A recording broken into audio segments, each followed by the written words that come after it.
Buenos días, yo soy Soraya Isabel Chávez Mora y yo les voy a presentar el líquido cerebroespinal o cefalorraquídeo y el sistema de barrera. La anatomía del sistema ventricular. El encéfalo contiene 4 cavidades que están recubiertas por epitelio ependimario conocidas como los ventrículos cerebrales. En estas 4 cavidades se encuentran los ventrículos laterales, que son bilaterales, y se encuentra uno por cada hemisferio cerebral, el tercer ventrículo y el cuarto. Estas cavidades se encuentran comunicadas entre sí y con el espacio subaracnoideo. Los ventrículos laterales y el tercero se comunican por el agujero interventricular o de Monro, que fue descubierto por Alexander Monro en 1783, y el tercer y cuarto ventrículo se unen o se comunican por el acueducto cerebral mesencefálico o de Silvio.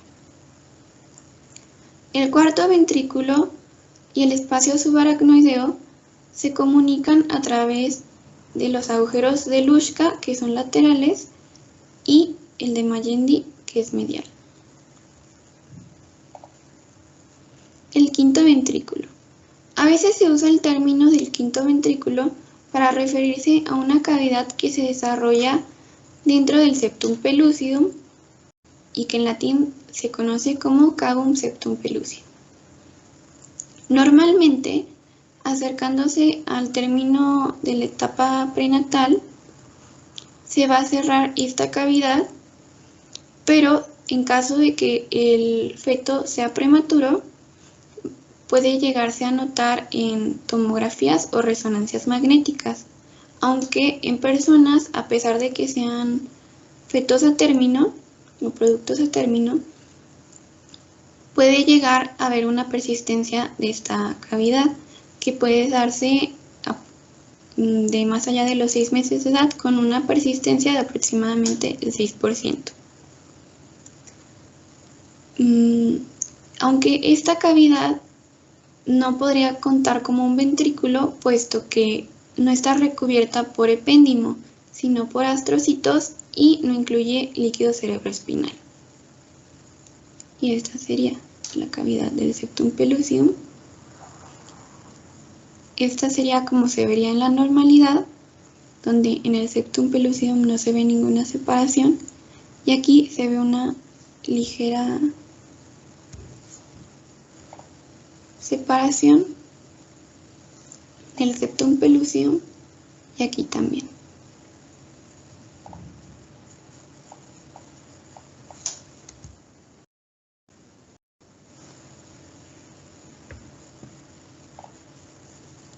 El sexto ventrículo es caudal al septum pellucidum, es dorsal al fornix y caudal al agujero de Monro, que sería este de aquí. La cavidad de Berge fue descubierta por el anatomista italiano Andrea Verga en 1851. Esta cavidad se comunica con la cavidad del septum pellucidum, por lo que normalmente suelen encontrarse ambas cavidades en caso de que se encuentre una. En caso de que se encuentre la cavidad del septum pellucidum,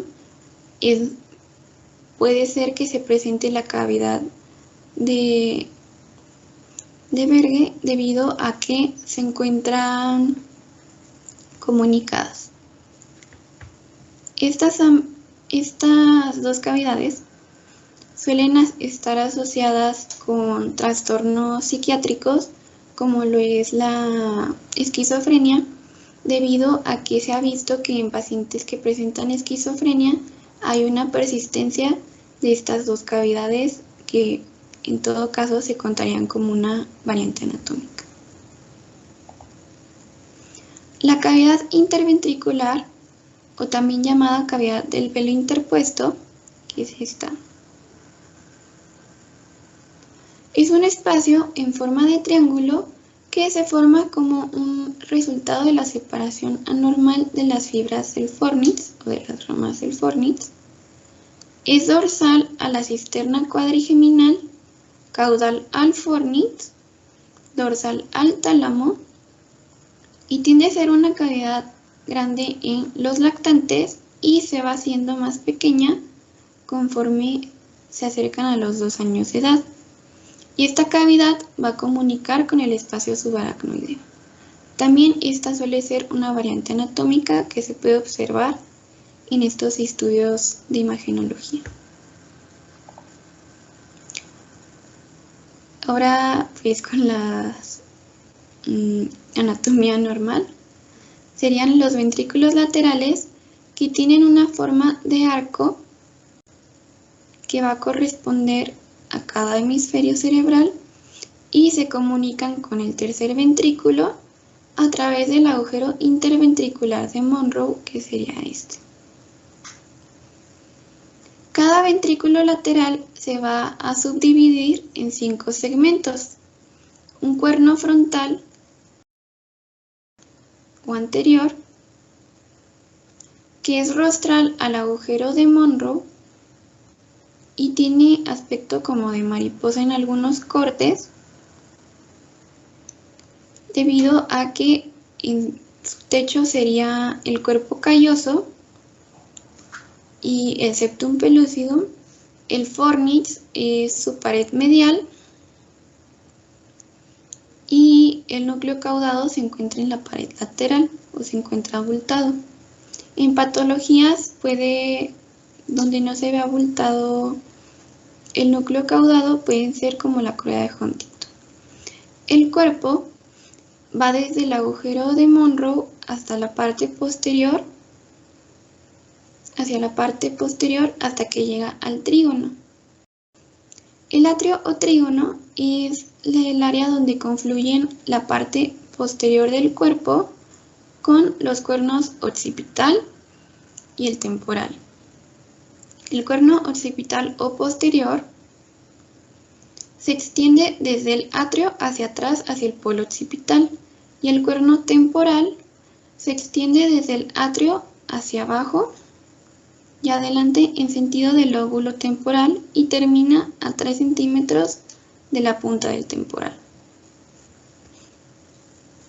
En este caso, para distinguirlo, sería el cuerno frontal debido a que va hacia el lóbulo frontal, el cuerno occipital porque va hacia el lóbulo occipital y el cuerno temporal porque se dirige o se encuentra hacia el lóbulo temporal. El tercer ventrículo es la cavidad del tercer ventrículo. La cavidad del tercer ventrículo se encuentra encerrada entre los 2 tálamos e hipotálamos. Sus límites anteriores son la lámina terminal y la comisura anterior. El superior es el epéndimo, que se encuentra fusionado con las leptomeninges, que son la pia madre y la aracnoides, y en este caso sería el velo interpuesto o tela coroidea. El límite posterior es el epitálamo, que sería la glándula pineal y los núcleos avenulares, y el límite inferior sería el receso infundibular, el tuber cinereum y los cuerpos mamilarios. El tercer ventrículo cuenta con varios recesos, como puede ser el receso suprapineal, que se encuentra arriba de la comisura posterior, el receso óptico, que se encuentra arriba del quiasma óptico, y el receso infundibular, que se encuentra dentro del infundíbulo de la hipófisis. El acueducto cerebral o de Silvio es un conducto estrecho que comunica al tercer y cuarto ventrículo a través del mesencéfalo. Tiene alrededor de 1.5 a 2 centímetros de largo y 1 a 2 milímetros de diámetro. Y sería este es el tercer ventrículo y el cuarto ventrículo en una imagen cadavérica. El cuarto ventrículo se encuentra en la cara dorsal del puente y de la médula oblongada y se encuentra ventral al cerebelo y sería este rombito. Su piso estaría formado por la porción abierta de la médula oblongada y la cara dorsal del puente o protuberancia anular. El techo estaría conformado por el velo medular superior, que es una delgada lámina de sustancia blanca que se fija a los pedúnculos cerebelosos superiores y frenillo. Y el velo medular inferior se fija a la cara anterior del cerebelo y a las tenias. Y está constituida por pia madre que se encuentra revestida por epéndimo. Y en su superficie dorsal se encuentra la tela coroidea inferior, constituida por el plexo coroideo del cuarto ventrículo. Y se localizan los agujeros en el techo, que sería el medio o de Magendie, que se encuentra en la parte media del velo medular inferior por arriba del óvix, que sería como el piquito aquí del rombo del cuarto ventrículo. Y se encuentran dos agujeros laterales o de Luschka, que se encuentran situados en la parte lateral del velo medular inferior por debajo del pedúnculo cerebeloso, que serían aquí. Y las paredes laterales del cuarto ventrículo se encuentran constituidas por los pedúnculos cerebelosos. El cuarto ventrículo, como ya había mencionado, se comunica con el tercer ventrículo a través del conducto mesencefálico o el acueducto cerebral o de Silvio, y se conecta con el conducto ependimario o conducto central, que se encuentra con el conducto medular o central de la médula oblongada, que va a continuar como el epéndimo en la médula espinal, a través del agujero de Magendie. Y se comunica con el espacio subaracnoideo por el agujero lateral de Luschka hacia la cisterna magna, a través de los agujeros de Luschka principalmente, y también por el agujero medial o de Magendie. Las cisternas subaracnoideas son dilataciones en el espacio subaracnoideo que se encuentran localizadas sobre todo en la base del cerebro y dentro del cráneo. Las cisternas subaracnoideas craneales que tienen relevancia clínica incluyen a la cisterna magna o cerebelo medular, que es la más grande y se encuentra entre la médula oblongada, el cerebelo y el hueso del occipital. El líquido cefalorraquídeo del cuarto ventrículo llega a esta cisterna por los agujeros de Luschka y de Magendie. La cisterna medular tiene una situación ventral y lateral en relación con la médula oblongada. Y en esta cisterna se encuentran las arterias vertebrales. En la cisterna pontina o del puente se ubica entre la base del puente y el clivus del occipital. La arteria basilar y el sexto nervio craneal, que es el abducens, discurren por esta cisterna del puente. La cisterna interpeduncular se extiende entre los pedúnculos cerebrales y a través de ella sale del mesencéfalo el tercer nervio, el oculomotor. La cisterna supracelar tiene una situación dorsal respecto a la silla turca y se comunica con la cisterna interpeduncular. Y la cisterna superior o cuadrigeminal se encuentra en relación dorsal con el mesencéfalo y además contienen la vena de Galeno. Las cisternas interpeduncular y superior se encuentran conectadas a lo largo de la superficie lateral del mesencéfalo por la cisterna accumbens. Es importante saber las estructuras que se encuentran o discurren por estas cisternas, debido a que en caso de que haya una patología o una compresión, puede saberse qué estructura puede lesionarse en estas cisternas. Y la cisterna subaracnoidea espinal que tiene importancia clínica es la cisterna lumbar, que es donde se va a llevar a cabo la punción lumbar o raquídea.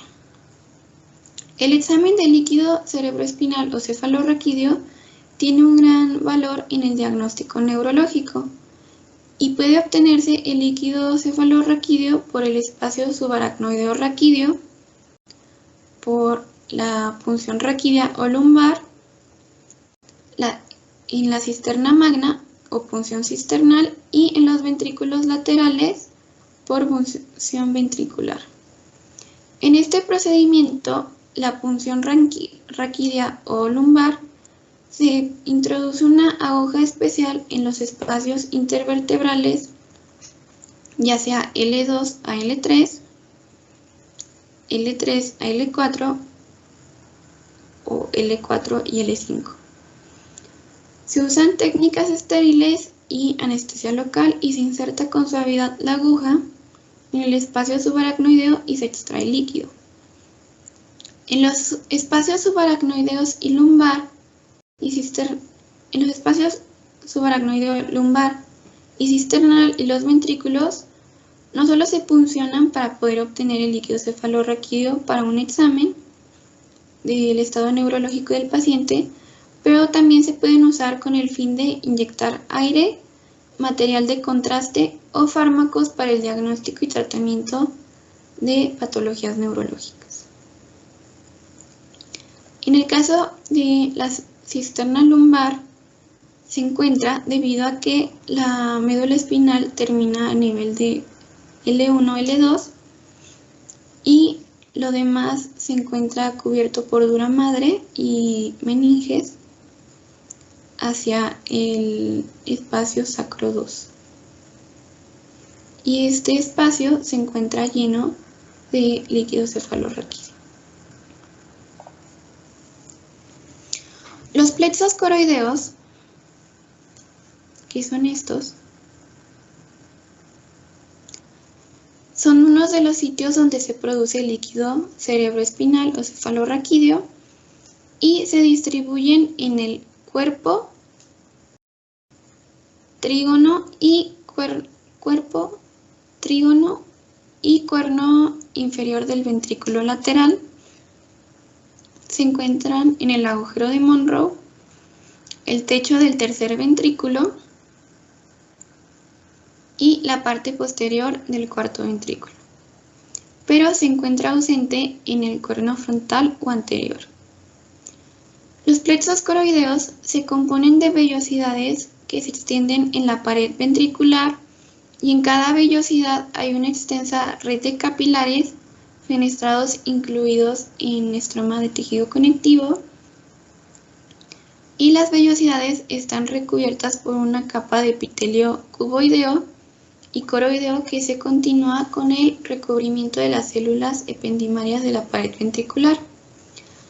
Las células epiteliales coroideas están unidas entre sí por uniones estrechas y constituyen una barrera eficaz para impedir como el paso libre de sustancias de los vasos sanguíneos en el centro de las vellosidades al líquido cerebroespinal, formando así la barrera sanguínea con el líquido cerebroespinal.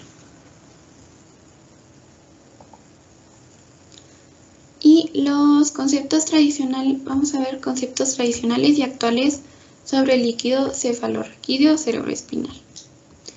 Entre 1914 y 1918 Cushing, Witt y Dandy idearon la idea de que el plexo coroideo es el que produce el líquido cefalorraquídeo y que el líquido cefalorraquídeo circula por el flujo de volumen en los ventrículos laterales, pasan por el agujero de Monroe, pasan al tercer ventrículo, después al acueducto cerebral y después llegan al cuarto ventrículo, y además este fluye a través de los agujeros de Magendie y Luschka a la cisterna magna, y de ahí van hacia el espacio subaracnoideo, donde va a ser absorbido por las granulaciones aracnoideas.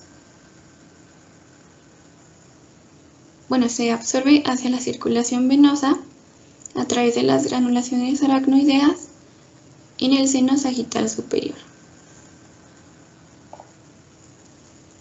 Los conceptos actuales sobre el líquido cerebroespinal es que el plexo coroideo es uno de los principales sitios de formación de líquido cefalorraquídeo, pero no es el único, donde cerca del 60% del líquido cefalorraquídeo va a ser formado en los ventrículos y casi la mitad del líquido cefalorraquídeo proviene del plexo coroideo. Pero el resto depende del recubrimiento ependimario. En el hombre, el líquido cefalorraquídeo se forma en un ritmo de 0.35 mililitros por minuto, que al día serían como 500 mililitros en el plexo coroideo y en mucho menor grado en el ependio. Se encuentran alrededor de 30 mililitros de líquido cefalorraquídeo en los ventrículos y el espacio subaracnoideo raquídeo. El ritmo de recambio de líquido cefalorraquídeo es de 4 a 5 veces por día y la producción de líquido cefalorraquídeo va aumentando conforme vamos madurando. El mecanismo de formación.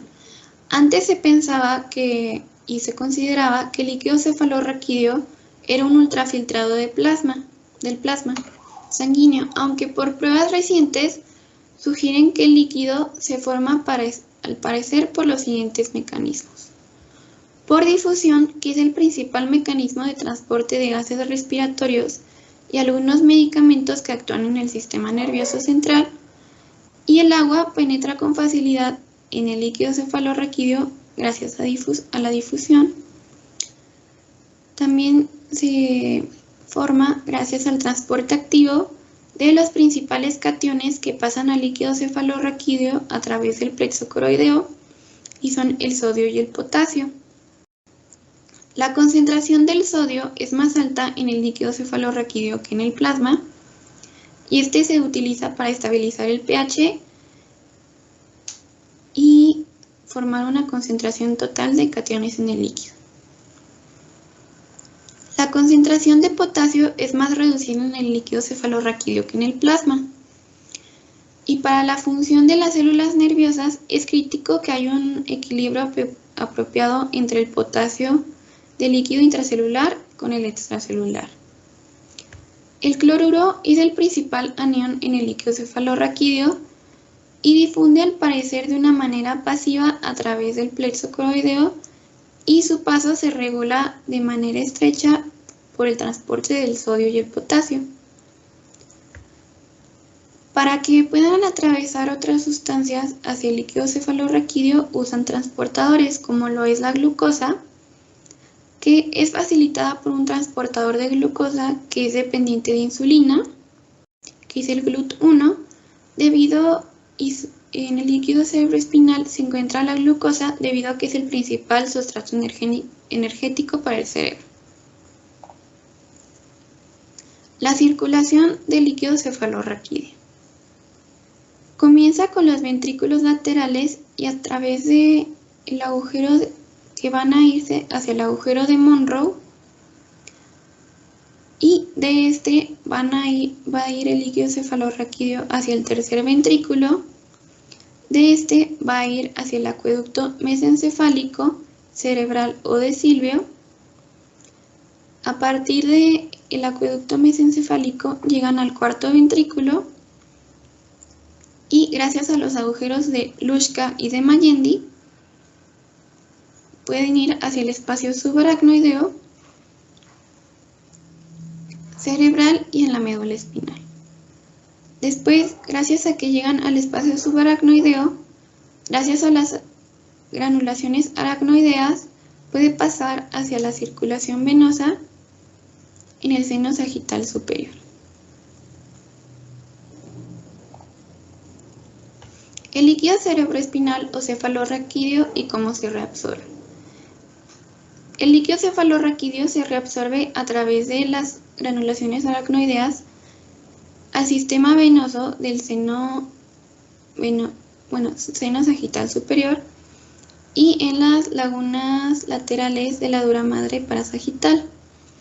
Aunque las granulaciones aracnoideas y las lagunas laterales son los principales sitios de reabsorción del líquido cefalorraquídeo, se han descrito otros sitios que son alternativos, como la membrana aracnoidea, la adventicia de los vasos leptomeningios, los manguitos de las raíces de los nervios craneales y raquídeos, el endotelio capilar, el plexo coroideo y los vasos leptomeningios. En este caso, aquí se observa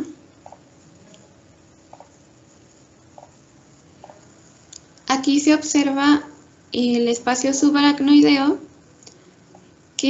donde estaría el líquido cefalorraquídeo. Después, hacia acá, por las granulaciones, y esta es una granulación aracnoidea, y este es el seno sagital superior, va a pasar hacia el seno sagital superior y a partir de este va a pasar hacia la circulación venosa y así se va a dar el recambio del líquido cefalorraquídeo.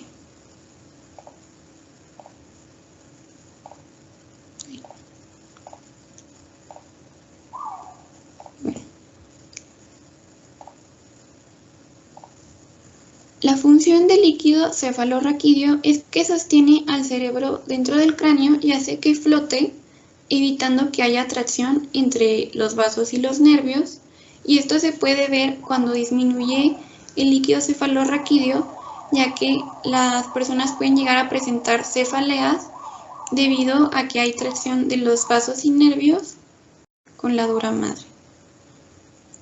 El líquido cerebroespinal también actúa como un amortiguador o cojín entre el cerebro y la dura madre y el cráneo adyacentes, protegiendo al cerebro de traumatismos físicos durante una lesión del cráneo, atenuando los efectos del traumatismo. Al igual que proporciona un ambiente químico que es estable para que funcione el sistema nervioso central. La composición química del líquido cefalorraquídeo es bastante estable, incluso cuando hay cambios notorios en la composición líquida del plasma.